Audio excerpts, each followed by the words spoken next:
গোটা বিশ্বের সঙ্গে বাংলাদেশেও কি একই দিনে ঈদ পালন সম্ভব? এমন প্রশ্ন নতুন নয়। ইসলামী চিন্তাবিদদের কেউ কেউ বলছেন খালি চোখে দেখতে হবে চাঁদ, আবার কারো মতে ইসলামের বিধান মেনে একই দিনে ঈদ পালন সম্ভব।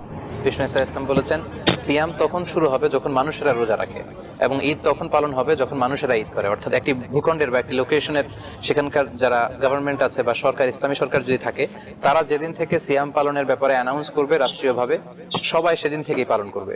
এবং তারা যখন অ্যানাউন্স করবে যে আজ আমাদের ঈদের দিন, তখন তারা ঈদ পালন করবে। সৌদি আরবের সাথে বা অন্য দেশের সাথে এখানে ঈদ করে বা সিয়াম পালন শুরু করে উম্মার মাঝে বা বাংলাদেশের মুসলিম ধর্মপ্রাণ জনতার মাঝে ফাটল তৈরি করাটা আসলে ঠিক হবে না। ঐক্যের দিকে খেয়াল করে, যদিও ওই পক্ষের কিছু দলিল তারা নিয়ে আসতে চায়, কিন্তু বৃহৎ ঐক্যের দিকে খেয়াল করে আসলে একই সাথে একই দিনে রোজা উদযাপন এবং ঈদ উদযাপন করা দরকার।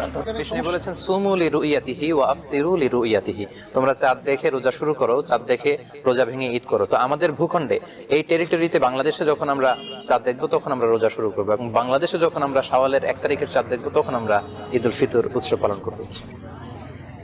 ২৯ রমজানের দিন শাওয়াল মাসের চাঁদ দেখতে প্রতি বছরই এমন আয়োজন থাকে সরকারি চাঁদ দেখা কমিটির। চাঁদ দেখা না গেলে পূর্ণ হয় ৩০ রোজা। বহু বছর ধরে এ রীতি মেনেই দেশে নির্ধারণ হয় ঈদের দিন। তবে শাওয়াল মাসের চাঁদ দেখা যাক বা না যাক, চাঁদপুর, বরিশাল, চট্টগ্রাম সহ কিছু এলাকার হানাফি মাযহাব অনুসারীদের একটি অংশ তাকিয়ে থাকেন সৌদি আরবের দিকে।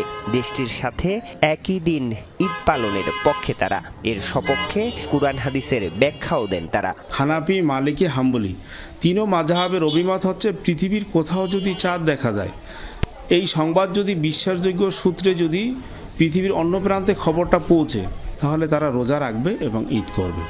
তবে খালি চোখে চাঁদ দেখা যাওয়ার পরেই শুরু হয় হিজরি সনের নতুন চন্দ্রমাস। বহু ধর্মীয় নেতা নির্ভর করেন এই বিধানের উপর। যেহেতু আল্লাহর নবীর নির্দেশ যে সুমু লিরুইয়াতি, তোমরা দেখে রোজা শুরু করো এবং দেখে ইফতার করো, এক্ষেত্রে বিজ্ঞানের আলোকেও যদি চাঁদ দেখার ব্যাপারে কোনো বর্ণনা আসে সুনির্দিষ্টভাবে, সেটিও গ্রহণ করার ক্ষেত্রে আমার মনে হয় তেমন কোনো মতপার্থক্য সৃষ্টি হওয়ার উদ্রেক সেখানে নেই। আধুনিক জ্যোতির্বিজ্ঞানের মাধ্যমে হিসেব নিকেশ করেই এখন জানা যায় কোন দেশে কখন দেখা যাবে নতুন চাঁদ। তাই সহজেই বিতর্ক এড়ানো সম্ভব। চাঁদের গতিপথ আমরা জানতে পারি, আমরা অনেকটাই বুঝতে পারি সে কোথায় থাকবে বা থাকবে না, বা তার ভিজিবিলিটি কীরকম হবে বা হবে না, given the weather condition, given আমার অক্ষাংশ দ্রাঘিমাংশ পৃথিবীতে আমার উপস্থিতি। আপনি যদি বলেন যে না আমি ড্রোন দিয়ে দেখব, তাহলে আপনি আরেকটু বেশি দেখবেন। তো এখানে দেখার ব্যাপারটা কিন্তু সম্পূর্ণই আপনার উপর নির্ভর করে যে আপনি কোন নিয়মে দেখবেন। ইসলামের বিধান মেনেও একই দিন ঈদ পালন সম্ভব।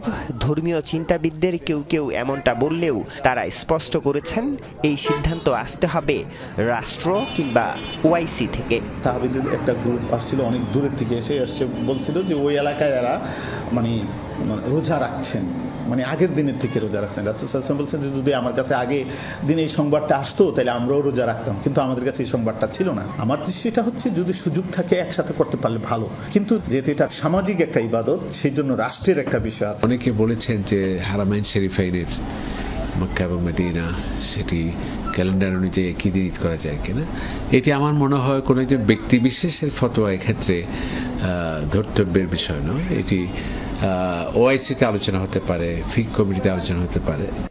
চন্দ্রমাসের উপর নির্ভর করে রোজা এবং ঈদ পালন করেন মুসলিমরা। 2016 সালে ইস্তাম্বুলে এক আন্তর্জাতিক সম্মেলনে মুসলিমদের একটি বর্ষপুঞ্জির মধ্যে নিয়ে আসার পক্ষে মত দিয়েছিলেন 50টি দেশের ধর্মীয় পণ্ডিত এবং বিজ্ঞানীরা। তবে তেমনটা না হওয়া পর্যন্ত সবাইকে রাষ্ট্রীয় সিদ্ধান্ত মেনে ঈদ পালনের আহ্বান জানান আলেমদের কেউ কেউ। আরিফুর রহমান সবুজ, যমুনা নিউজ।